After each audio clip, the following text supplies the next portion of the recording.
Selamat pagi kepada yang terhormat Profesor Dr. Farida Yulianti, SHSEME. Perkenalkan, nama saya Feodora Caroline yang pada pagi hari ini akan mempresentasikan makalah UAS Etika Bisnis Kontemporer saya yang berjudul Artificial Intelligence dan Dilema Etika Pengambilan Keputusan Bisnis. Artificial Intelligence atau AI saat ini semakin banyak digunakan di rumah sakit untuk membantu proses pengambilan keputusan, baik dalam pelayanan klinis maupun manajemen rumah sakit. AI mampu meningkatkan efisiensi, mempercepat analisis data, serta membantu tenaga kesehatan dalam menentukan keputusan. Namun, penggunaan AI juga menimbulkan berbagai permasalahan etika. Pada kasus yang saya bahas, ditemukan bahwa sistem AI memberikan prioritas lebih rendah kepada pasien BPJS dan lebih sering menolak pasien lansia. Selain itu, pasien tidak mengetahui bahwa keputusan tersebut melibatkan AI dan algoritma yang digunakan juga tidak pernah diaudit. Kondisi ini menimbulkan potensi diskriminasi, kurangnya transparansi, serta lemahnya akuntabilitas. Oleh karena itu, kasus ini dianalisis menggunakan berbagai perspektif etika dan tata kelola untuk menghasilkan rekomendasi penggunaan AI yang lebih bertanggung jawab. Rumusan masalah, secara umum penelitian ini bertujuan untuk menganalisis penggunaan AI yang berdasarkan berbagai konsep etika bisnis serta memberikan rekomendasi tata kelola AI yang transparan, akuntabel, dan berorientasi pada perlindungan pasien.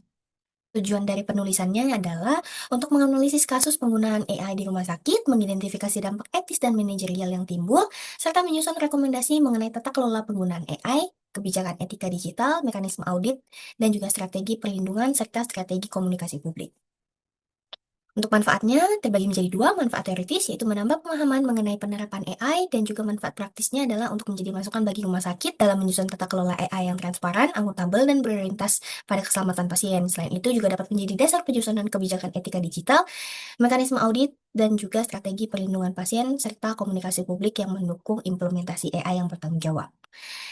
Yang pertama yaitu adalah gambaran penggunaan AI di rumah sakit.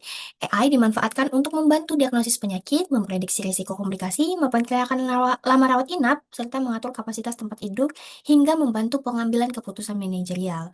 Walaupun memberikan banyak manfaat, AI ini juga tetap memiliki berbagai tantangan seperti adanya bias algoritma, kurangnya transparansi, serta minimnya audit. Oleh karena itu, AI seharusnya hanya berfungsi sebagai decision support system sebagai sedangkan keputusan akhir tetap berada pada tenaga kesehatan. Untuk yang selanjutnya adalah analisis kasus berdasarkan AI etik. Jadi, AI etik ini mengatur agar AI digunakan secara bertanggung jawab, adil, transparan, dan tetap di bawah pengawasan manusia. Berdasarkan AI etik, terdapat 3 prinsip yang belum terpenuhi, yaitu fairness, transparansi, dan accountability. Di mana implementasi AI ini belum memenuhi, prinsip tersebut dan seharusnya berfungsi sebagai decision support system, bukan pengganti keputusan tenaga kesehatan. Selanjutnya adalah analisis kasus berdasarkan bisnis etik. Bisnis etik ini menekankan bahwa rumah sakit harus menjalankan pelayanan secara jujur, adil, bertanggung jawab, dan berorientasi pada kepentingan pasien, bukan hanya efisiensi. Berdasarkan bisnis etik, rumah sakit memang perlu meningkatkan efisiensi pelayanan, namun efisiensi tidak boleh mengorbankan keadilan dan keselamatan pasien. Rumah sakit tetap memiliki tanggung jawab sosial untuk memberikan pelayanan yang adil kepada seluruh pasien. Efisiensi operasional juga harus seimbang terhadap keadilan, transparansi, dan tanggung jawab sosial serta keselamatan pasien. Selanjutnya, analisis kasus berdasarkan stakeholder teori. Stakeholder teori ini menekankan bahwa rumah sakit harus menciptakan nilai bagi seluruh pemangku kepentingan, terutama pasien, tenaga kesehatan, pemerintah, dan masyarakat. Berdasarkan stakeholder, dampak penggunaan AI tidak hanya dirasakan oleh pasien, tetapi juga dirasakan oleh tenaga kesehatan, rumah sakit, pemerintah, dan masyarakat. Kurangnya transparansi ini dapat menurunkan kepercayaan masyarakat terhadap pelayanan rumah sakit. Sehingga implementasi AI ini harus mempertimbangkan kepentingan seluruh stakeholder melalui transparansi, partisipasi, evaluasi berkala, dan perlindungan kelompok pasien rentan. Kemudian yang selanjutnya adalah analisis kasus berdasarkan Good Corporate Government. GCG ini menekankan tata kelola yang transparan, akuntabel, bertanggung jawab, independen, dan adil dalam pengambilan keputusan. Pada bagian ini, pasien itu, tidak mendapatkan transparansi, yaitu tidak diberikan informasi bahwa AI ini digunakan dalam proses pengambilan keputusan. Nah, implementasi AI ini, menunjukkan adanya lemahnya transparansi, akuntabilitas, pengawasan, dan tata kelola. Oleh karena itu, rumah sakit perlu memperkuat kebijakan dan juga audit algoritma serta melakukan pengawasan yang berkelanjutan. Sebagai rumah sakit, perlu memperkuat tata kelola AI melalui kebijakan yang jelas, kemudian juga melakukan audit berkala serta pengawasan komite etik dan juga menjamin adanya transparansi, akuntabilitas, dan keadilan. Yang selanjutnya adalah analisis kasus berdasarkan environmental, social, dan government. ESG ini menilai keberlanjutan organisasi melalui aspek environmental, social, dan government. Implementasi AI yang sesuai dengan prinsip ESG ini memerlukan kebijakan etika digital, audit algoritma berkala, pengawasan oleh komite etik, serta keterbukaan informasi kepada pasien, agar teknologi yang kita gunakan ini memberikan manfaat yang berkelanjutan dan juga bertanggung jawab. Kemudian yang keenam adalah analisis kasus berdasarkan hak konsumen. Sebagai pasien dan juga konsumen, ini berhak memperoleh pelayanan yang aman, bermutu, adil, dan transparan sesuai dengan Undang-Undang Nomor 8 Tahun 1999 dan Undang-Undang Nomor 17 Tahun 2023, di mana rumah sakit perlu menerapkan transparansi penggunaan AI. Hak pasien pasien juga memiliki hak untuk memperoleh adanya penjelasan serta mekanisme pengaduan guna untuk melindungi hak dan kepentingan pasien. Selanjutnya adalah analisis kasus kasus berdasarkan prinsip justice. Prinsip justice ini menekankan bahwa setiap pasien berhak memperoleh pelayanan kesehatan yang adil, setara, tanpa adanya diskriminasi berdasarkan kebutuhan klinis. Untuk memenuhi prinsip tersebut, rumah sakit perlu menerapkan validasi dan juga audit algoritma berkala menggunakan data yang representatif serta memastikan keputusan AI bebas dari diskriminasi.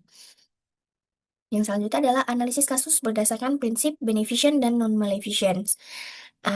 Beneficent ini mengharuskan AI memberikan manfaat bagi pasien, sedangkan non-maleficent ini menerapkan prinsip no harm, yaitu tidak menimbulkan kerugian bagi pasien. Nah, AI yang kita gunakan ini harus sebagai decision support system dengan keputusan akhir tetap pada tenaga kesehatan, serta didukung juga dengan validasi, audit berkala, dan evaluasi berkelanjutan untuk memastikan manfaat dari penggunaan AI ini maksimal tanpa adanya risiko untuk membahayakan pasien. Nah, melalui analisis tersebut terdapat 5 rekomendasi utama. Yang pertama yaitu adalah rekomendasi tata kelola penggunaan artificial intelligence, yaitu dengan menyusun AI governance yang mengatur tujuan, ruang lingkup, tanggung jawab, dan mekanisme pengawasan penggunaan AI. Hal ini dapat menjamin kualitas data, keamanan informasi, dan perlindungan privasi pasien dalam seluruh proses penggunaan AI. Yang kedua itu adalah rekomendasi kebijakan etika digital, yaitu dengan menyusun kebijakan etika digital yang berlandaskan prinsip transparansi, keadilan, akuntabilitas, keamanan, perlindungan data pribadi, dan juga hak pasien. Selain itu juga kita memberikan informasi kepada pasien mengenai adanya penggunaan AI, melarang algoritma yang bersifat diskriminatif, menerapkan explainability dan human oversight. Selain itu juga dilakukan penyelenggaraan pelatihan secara berkala bagi tenaga kesehatan dan juga staf mengenai etika AI, perlindungan data, dan tanggung jawab profesional. Yang ketiga adalah rekomendasi mekanisme audit AI, yaitu dengan melakukan audit AI secara berkala sejak tahap pengembangan, sebelum implementasi dan selama penggunaan. Auditnya ini mencakup kualitas data, validasi dari algoritma, akurasi prediksi, potensi bias, keamanan sistem, serta kebutuhan terhadap regulasi dan etika. Selain itu, kita juga perlu mendokumentasikan hasil audit sebagai dasar perbaikan dari algoritma dan peningkatan performa. Selain itu, kita juga menyediakan mekanisme pelaporan dan investigasi insiden AI agar tindakan korektif dapat dilakukan dengan cepat demi menjaga keselamatan pasien. Yang selanjutnya adalah rekomendasi strategi perlindungan pasien, mana kita menetapkan AI itu sebagai decision support system dengan keputusan akhir tetap pada dokter dan juga tenaga kesehatan. Setelah itu, mencegah adanya diskriminasi, memberikan right to explanation, menjamin keselamatan dan kerahasiaan pasien, serta memastikan adanya penggunaan AI ini selalu mengutamakan hak, keamanan, dan keselamatan pasien. Yang terakhir itu adalah rekomendasi strategi komunikasi publik, yaitu dengan menerapkan komunikasi yang transparan mengenai penggunaan AI, termasuk dari tujuannya, manfaatnya, dan juga keterbatasannya. Selain itu juga kita memberikan edukasi kepada pasien bahwa AI ini berfungsi sebagai alat pendukung, bukan sebagai pengganti keputusan dari tenaga kesehatan.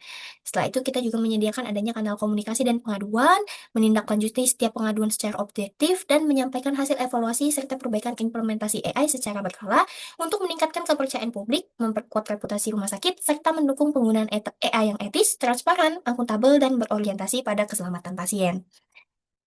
Sebagai kesimpulan, artificial intelligence memiliki potensi besar untuk meningkatkan kualitas pelayanan rumah sakit. Namun, apabila implementasinya tidak disertai tata kelola yang baik, AI dapat menimbulkan bias, diskriminasi, kurangnya transparansi, dan lemahnya akuntabilitas. Oleh karena itu, penggunaan AI harus didukung oleh tata kelola yang kuat, audit yang berkelanjutan, kebijakan etika digital, perlindungan hak pasien, serta pengawasan tenaga kesehatan agar AI benar-benar memberikan manfaat bagi seluruh pasien.